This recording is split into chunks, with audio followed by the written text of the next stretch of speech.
Hey, I was just talking to my partner Jason about we talk a lot about palm muting. Like if you're using your right hand to get kind of that muted sound and land on there.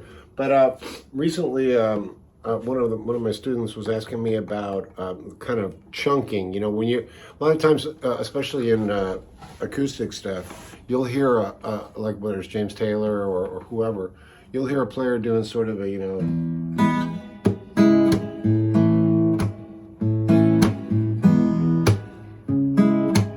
And I never really stopped to think, what am I doing there? Because I do it sort of instinctually.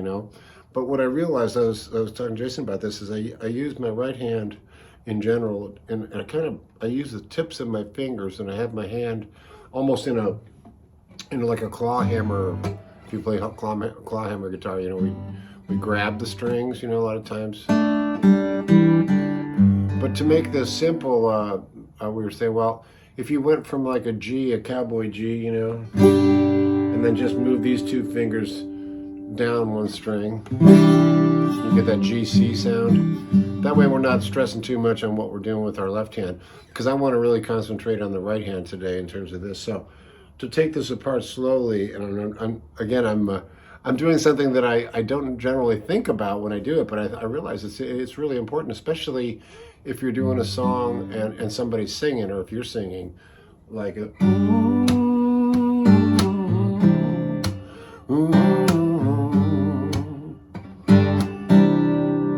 So what I'm doing there is I'm using my right hand as like a rhythm, like that, right? It's kind of just it's basically it's muting, but it's also banging out a rhythm. I can even do it with open strings. Now I know that might feel a little awkward at first if you're not used to doing it, but if you listen closely to a lot of acoustic songs, the one that came to mind was "More Than Words" by Extreme.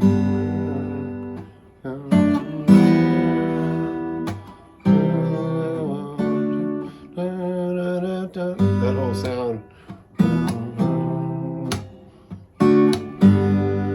So that's a good example of a really, real obvious muted kind of thing. Now, what I also do, and I notice this too, is I'll sometimes, and I didn't realize this, I use my left hand as a muting instrument as well. So like I do a song called Mona Lisa where I go,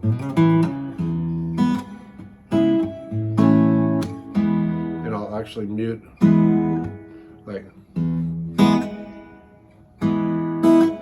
but I don't want to get too complicated with it. So let's go back to that G, big cowboy G with the third finger on the third fret of the B string, that one. And that way, I like working with that chord to a C, because all you got to do is move your second and first finger two strings, or one string I should say, down. And you got a form of C there. It's a really easy way to do it. So let me just kind of run through this really slowly and see if this makes sense to you. And it would take some practice. In fact, I'm trying to remember who mentioned this on my feed in our new community. But she said that she watches television, and just kind of practices.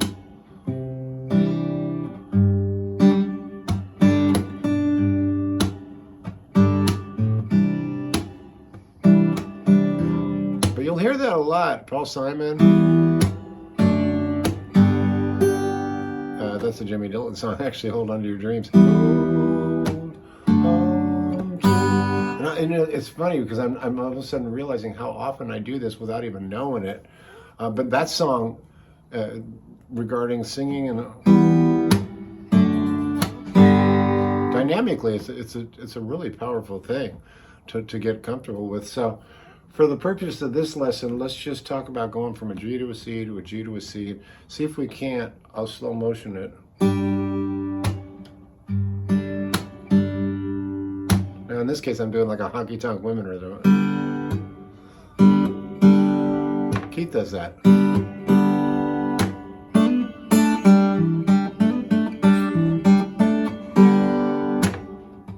So you see, it's not just acoustic, electric too, the Stones, right? But in going from this, see if I can get something that really works for you.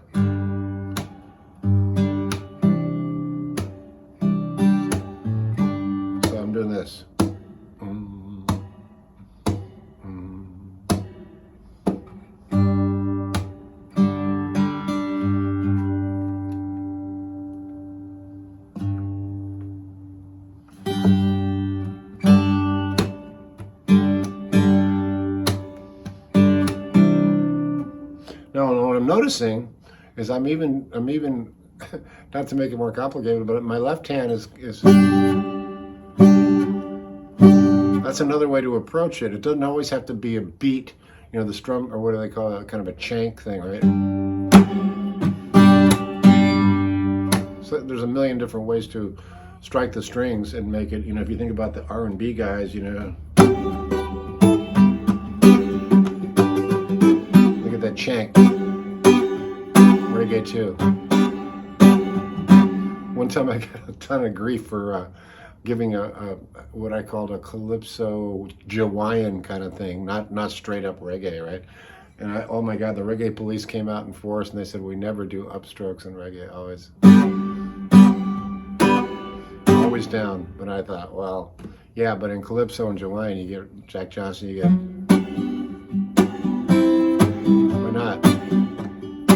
I don't mind breaking rules now and again. So back to this. So I'm basically going, and if I want to, I can beat out a rhythm.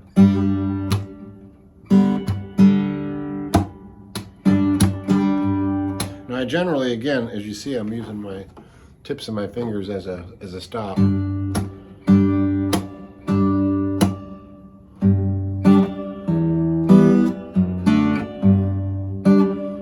So I don't know if that's too obscure for you, but I'm trying to think of another song that, you know, like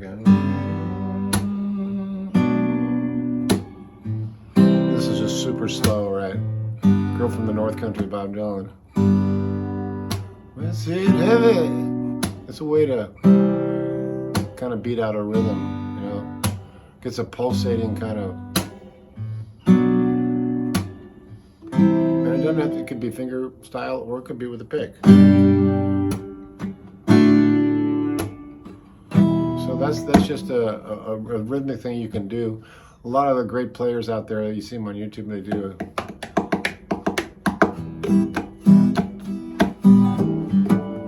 like,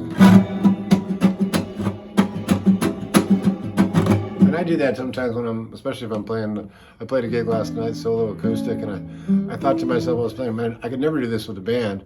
You know, having the freedom on acoustic to just break into, like, you know,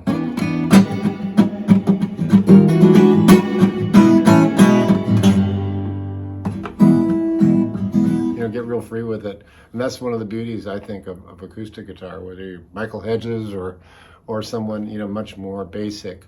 So I hope that at least fired your interest in rhythmic, you know, little kind of percussive things. And I do a lot of that stuff in my lessons as well, but I thought it's worth approaching this like on a YouTube setting, you know, do like a short, whatever this is, 8-10 minute lesson.